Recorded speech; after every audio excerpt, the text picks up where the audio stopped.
BTS를 만든 방시혁도 자신이 성공할 수 있었던 원동력은 분노라고 했습니다. 음악을 직업으로 삼고 이 세계를 알아가면서 점점 저의 분노는 점점 더 커져갔습니다. 화를 잘 내는 사람들은 성공하기 어렵다고 생각합니다. 그럼에도 불구하고 화를 잘 내도 성공하는 사람들은 부정적인 마음을 성공을 위한 에너지로 전환을 잘하는 사람들입니다. 이런 메커니즘을 이해하기 위해서는 성공적인 삶이 무엇인지 이해해야 합니다. 성공적인 삶을 명확하게 말하려면 먼저 성공의 정의를 분명하게 해야 합니다. 경제적 자유가 있는 삶일 수도 있고 명예를 갖는 것, 큰 회사를 운영하는 것이 성공의 모습일 수 있겠죠. 그리고 누구든 이런 성공을 누리고 싶어 합니다.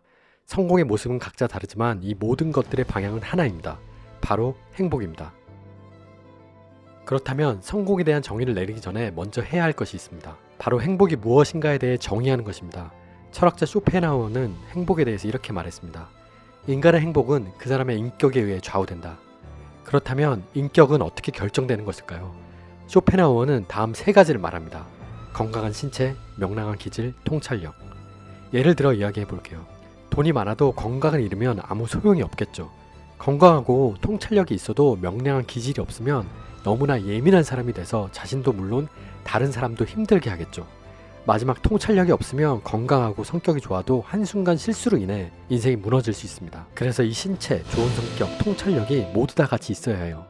그러면 이 세 가지 것들이 시너지를 내서 행복한 삶을 향해 나아갈 수 있습니다. 이 모든 것들은 물질과 같은 돈처럼 눈에 보이지 않지만 인생의 행복을 결정하는 것들입니다. 자신이 가수가 되기 직전에 있는 모카에게 신분 도용으로 범죄자가 된 기혼의 가족은 리스크였습니다. 소속사에서도 리스크를 피하라면서 기혼의 가족을 멀리하라고 했습니다. 성공하기 위해서 어쩔 수 없는 선택을 해야 한다고 했지만 모카의 선택은 달랐습니다. 성공을 위해서 어떤 선택을 해야 한다고 생각하시나요?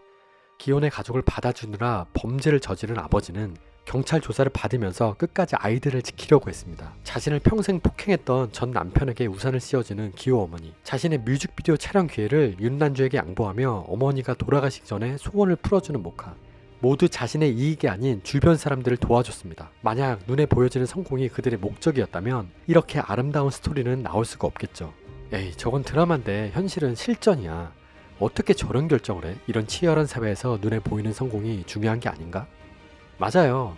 보이는 성공 무시할 수 없죠. 지금 하는 이야기는 보이는 것이 진정으로 가치를 지니려면 보이지 않는 본질적인 것들이 중요하다는 이야기입니다. 행복을 결정짓는 것은 얼마나 소유했냐가 아닙니다. 그 사람이 이룬 것들이 더 중요합니다. 왜냐하면 가진 것이 많은 사람들은 그것을 잃을까봐 두려워하지만 어떤 업적을 이룬 사람들은 그것들을 잃을까봐 두려워할 필요가 없습니다.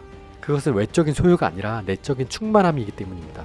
눈에 보이지 않으니까 누가 뺏어갈 수 없습니다. 세계적인 테니스 선수 아서 애쉬라는 사람이 있습니다. 흑인이었던 아서가 활동한 시대는 1950년대였어요. 그 당시 인종차별이 굉장히 심했습니다. 그래서 그의 아버지는 코트 위에서 감정을 숨기는 것을 가르쳤어요. 실수를 해도 당황한 모습을 보이지 않기, 심판의 오심에도 화내지 않기, 승리를 해도 지나치게 자축하지 말라고 했습니다. 그렇다고 해서 그 감정들을 쌓아둔 것은 아닙니다. 대신 억눌렸던 그 에너지들을 테니스 코트 위에서 풀었습니다. 경기에 더 집중하며 뛰어다녔고 테니스 라켓을 휘두르며 에너지를 쏟아냈습니다. 그리고 세계적인 테니스 선수가 되었습니다. 그가 죽고 나서 묘비에 새긴 말이 그것을 말해줍니다. 몸은 느슨하게, 정신은 단단하게. 우리가 삶을 살아가는 태도도 이와 같아야 합니다.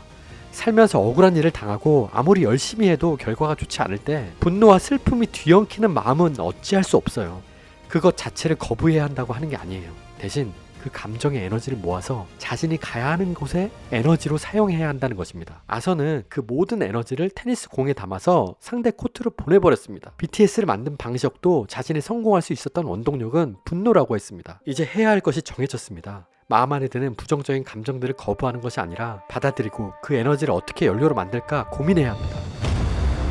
나이가 들수록 살이 찌는 이유가 있습니다. 바로 신진대사 능력이 떨어지기 때문인데요. 신진대사는 먹은 것을 에너지화하는 것입니다. 1000칼로리를 먹으면 그에 맞게 사용해야 하는데 나이가 들면 자꾸 적게 사용하려고 남깁니다. 건강하면 신진대사 능력이 좋아서 먹은 것을 전부 에너지화합니다. 그래서 힘도 넘치고 생기가 도는데 나이가 들면 이 능력이 떨어져서 먹어도 소화도 잘 안 되고 에너지로 가지 않아 힘이 없어집니다. 그리고 우리 몸은 남은 칼로리를 지방으로 전환하고 그래서 살이 찌는 거예요. 나이가 들어서 서운하네. 아휴 어쩔 수가 없지 라고 할 수 있는데 신진대사 능력을 올릴 수 있는 방법이 있습니다. 규칙적인 운동, 충분한 수면, 사우나를 하는 것입니다. 분노와 슬픔이 뒤엉키는 마음도 긍정적인 에너지로 전환할 수 있는 방법이 있습니다. 그것은 바로 삶의 목적을 정하는 것입니다. 신진대사 능력이 떨어지는 이유는 몸이 자꾸 신체를 사용하지 않으려고 하기 때문입니다. 매일 산책할 코스를 정해놓고 그 목표를 달성하면 신진대사 능력이 반드시 올라갑니다.